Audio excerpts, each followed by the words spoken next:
organic, unpredictable, unknown, lovely, beautiful, a sense of fulfillment. This is part of the pleasures of life and not the chores of life.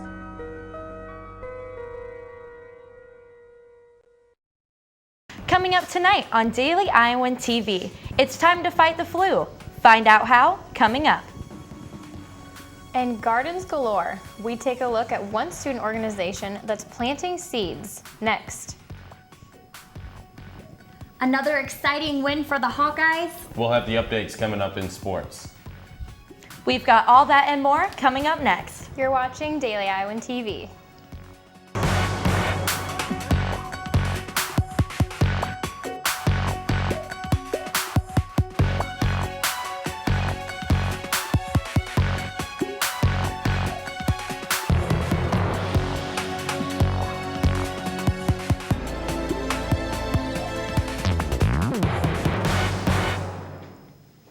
Good evening and thanks for joining us. I'm Megan Coble. And I'm Katie Sextro. Most people fear getting a shot at the doctor's office, but today I received one vaccine that's important for the fall season. A change in the weather also brings a change in our immune systems, thanks to one pesky virus. Influenza is a contagious disease that spreads quickly during the fall months, and in a college environment, it's very easy to pick it up. Your exposure to flu virus and other viruses is higher when you're in college. One way to prevent getting sick is by getting the flu shot. The University of Iowa Student Health and Wellness Center is offering appointments and walk-ins for students and faculty to get vaccinated at their West Lawn and IMU locations. I got my flu shot in the IMU basement, where you'll find the clinical outreach nurses. The process was easy. Sign in, answer a few questions from the nurses, and get the shot. The best part? It didn't hurt one bit. But if you're afraid of needles, there's another way to get vaccinated. If needles is truly the reason that someone would choose not to get a flu vaccine, then we would advise the flu mist, which is a nasal spray. Whether you choose the injection or the mist is up to you, but both will prevent the flu virus from bringing you down. For more information about the flu shot and prices, visit our website. Baltimore police are asking for help identifying a little girl found on Sunday. Police believe the girl is around 3 years old. She was wearing a light-colored long-sleeve shirt with a pink design on the front, blue flip-flops, a denim skirt, and white leggings when she was found. Her name may be Jaycia, with a nickname of Sissy. She is currently in the custody of Baltimore County Social Services. More Iowa families are choosing to send their kids to preschool, and a state program that offers it for free may be the reason. The statewide voluntary preschool program for 4-year-old children started in 2007 and has continued to grow. More than 20,000 kids are enrolled in the program this school year, an increase from just over 5,000 when it started. An attempt to kill a spider went wrong for one Michigan man this weekend. At a Detroit gas station, the man put a lighter to what he said was a spider, but ended up causing a fire at the pump. The clerk shut off the pump from inside and called the fire department. The man escaped without injury and his car with little damage. He apologized the following day. A motorcyclist is dead after a car crashed into a group of motorcycles escorting a veteran's body home to Nebraska. 3 motorcyclists were also injured in the wreck. A group of over 100 motorcyclists were escorting the vehicle on Interstate 80 near Atlantic, Iowa. The man who caused the crash was allegedly trying to avoid a trailer on the right shoulder. It may be time to watch the skies for UFOs. Scientists reported Monday signs of liquid water on the surface of present-day Mars. The discovery has brought a lot of suspicion on life on Mars, making research a high priority. NASA's Associate Administrator for Science said he hopes a mission in the 2020s could involve experiments to look for direct signs of life. If you stepped outside last night, the sky treated you to an incredible view.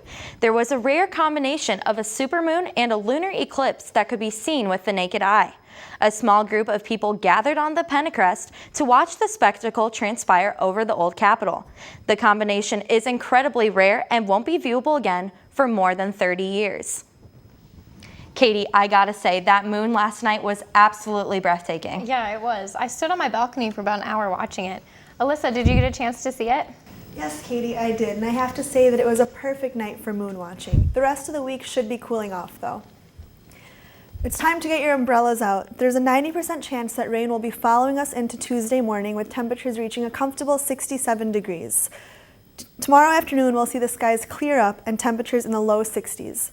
Tomorrow night should be clear and cool, with temperatures dropping into the 40s. Taking a look at the rest of the week. Those showers won't be lasting long. The sun will be back out for the rest of the week, starting Wednesday with a high of 66 degrees. As we get further into the week, temperatures will continue to decline with a high of 65 degrees on Thursday, 63 degrees on Friday, and 62 degrees on Saturday. Looks like fall weather is finally here. That's all I have for you here in the weather studio. Megan, Katie, back to you at the desk. The UI Student Garden was open Sunday to the general public for its open house. Guests were invited to take part in the tours and workshops and were also treated to vegetables from the student garden. The University of Iowa Student Gardeners held its open house on Sunday the 27th. This open house gave the University of Iowa and Iowa City community the opportunity to learn more about gardening and celebrate local foods. The event included tours, workshops, and a potluck picnic. I like just getting my hands dirty, planting different plants and flowers. It was a pretty cool experience and learning about things I didn't know. The gardeners plant various fruits and vegetables ranging from tomatoes, kales, to berries. They also sell their produce or donate them. Yeah, we sell our produce to the IMU. So we also donate it to the, if you've eaten in the river room, you've probably tried our produce. We also donate it to the Crisis Center, the Johnson County Crisis Center, and then we also eat it for ourselves. We have dinner parties and other fun things that our organization does that uses the produce. The 4-acre piece of land is not only accessible to members of the student garden, but to the general public as well as other students. This is Afe Ira for the Daily Iowan TV. One international country has made a bold move with its relationship to Syria and ISIS. Russian President Vladimir Putin announced that Russia is expanding its political and military involvement in Syria by reaching an agreement with Syria, Iraq, and Iran to share intelligence about the Islamic State. This announcement has raised questions about the relationship between Russia and the United States. The two countries began working together to combat the Syrian conflict, but Russia is now taking matters into their own hands. Daily Iowan TV will continue to keep you updated on the conflict in Syria as new information surfaces. Syracuse University has put an end to having the traditional kiss cam at sporting events. The kiss cam has been a staple tradition from basketball games to hockey matchups, with couples sharing a peck on the Jumbotron. The kiss cam ended after a man who attended a football game wrote a letter to the editor saying that the kiss cam encourages male entitlement and sexual assaults. Debate on Syracuse campus is buzzing over the issue. Their campus newspaper, the Daily Orange, reported from an online poll that 6 in 10 students believed the kiss cam should continue as a tradition, while 1 in 7 said it should be banned. The rest believe the kiss cam should continue, just not in the student section. The kiss cam has been absent for the last 2 weeks. You know, I think they have the kiss cam in Carver for some basketball games. I think you're right, Katie. It'll be interesting to see if the University of Iowa follows this trend. But for now, let's toss it over to Zach Mackey and Katie Reber, who are standing by in the sports studio for the latest in Hawkeye sports. Thanks, ladies. Our sports coverage starts tonight with Iowa football after their beatdown over the weekend. The offense was complimented throughout the whole game, with everyone getting involved, and football reporter Taylor Brooks tells us who specifically made an impact despite one of their leaders being out. Everyone who has been rooting for Iowa this season has noticed the smooth arm and the smooth legs, in fact, of CJ Beathard. But the offense that surrounds him has been getting involved in ways unimaginable, especially the tight ends. With Jake Doozy out due to an injury in the spring, he has slowly been coming back to the sidelines, but there have been 2 guys who have been stepping up while they wait for their head man to return. When you have a quarterback who can throw 15 complete receptions in a row, you really can't get much better than that. But adding a core group of other offensive players to the mix, that's when a team has it really good. And then he had good help along the way too. The receivers, I thought, did a great job. The tight end trio of Jake Doozy, George Kittle, and Henry Krieger-Coble complement each other well. and they are aware of it. We all complement each other really well, the tight ends. They put me in a position where I can use my speed a little bit better. Saturday's game against North Texas was Doozy's first time stepping onto the field since his knee surgery over the summer, and he's been waiting for this moment. It was pretty bad, and just standing there watching all the time and not traveling to Iowa State was pretty rough, but now that I'm back out there, it's a good feeling. His 6 to 7 snaps he was a part of might not have been extremely significant to the game itself, but they were in a sense to getting Doozy comfortable again. It's the last 2 weeks he's making progress. I wouldn't call him 100% yet, but at least he's making progress, and to get him in a game and have him play a little bit should be good for his confidence. While the senior is waiting for his real return, he has had some help from Krieger Coble and Kittle.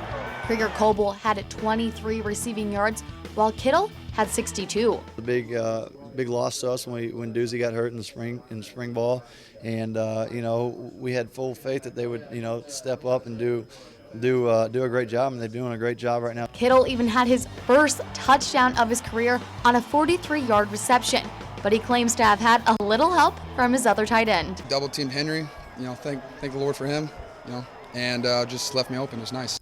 Inside Kinnick Stadium, I'm Taylor Brooks for Daily Iowan TV Sports. Now they expect to see Jake Doozy play even more in the upcoming conference game that will be played on Saturday against the Wisconsin Badgers, who right now are ranked number 19 in the country up in Madison. Having him back will enhance this offense even more.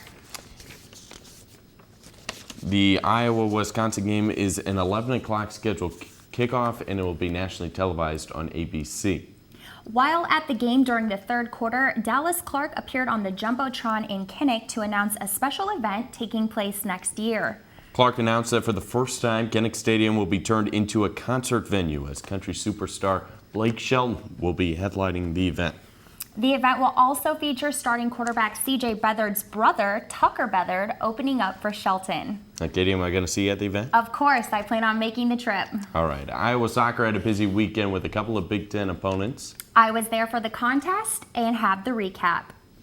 Friday's Big Ten matchup between Ohio State and Iowa did not end the way the Hawkeyes wanted. Very disappointing because we didn't get the result that we wanted, obviously. They're just they're sad. They know they had opportunities to win and tie the game. Missed opportunities was the theme of this game for the Iowa Hawkeyes as they fell to the Buckeyes 3-1. We did create a lot of opportunities against a good Ohio State team. I need to capitalize when you create the opportunities. We knew we were going to get those chances against them. We just didn't score them. We won't always get that many chances, so we need to learn it to put those away. So if we only get one of those chances, we need to put it away. Answering to Ohio State's first goal of the first half, Brooke Backus puts the Hawks on the scoreboard to tie the game 1-1 at the end of the first half. However, Ohio State took control of the net in the second half, scoring their second goal from a free kick. That was a tough free kick to give up, but that's a real good team. A lot of calls not going our way today. Debatable if they were fouls, which stinks because that changes the name of the game, and it just wasn't in our favor today. Despite coming up short against the Buckeyes, the Hawks took this game as a learning experience. Move positively from here. We came together as a team. We played well, and so hopefully we can just take from that and win the next game. It's a result-driven, business right now, and we need to learn. We need to learn how we can get points out of these games versus just moral victories. This has been Katie Reber, Daily Iowan TV Sports. That's going to be it for tonight's show, but a busy one coming up tomorrow. We hear from Coach Behrens, find out some history on the Hawkeyes Golden Girl, and also get a recap from Iowa swimming and diving from the weekend. Ladies, back to you. Before we leave you tonight, a couple east of Iowa City had a change in wedding plans over the weekend.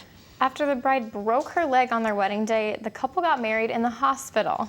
She slipped outside just after getting her hair done and fractured her tibia.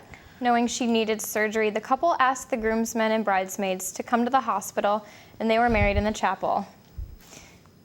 I can't imagine getting married in a hospital, Megan. I can't either, Katie, but at least they had a happily ever after. That's all we have for you tonight on Daily Iowan TV. If you see news, feel free to tweet us at @DITV News. Thanks for watching. From us to you. Go Hawks and good night.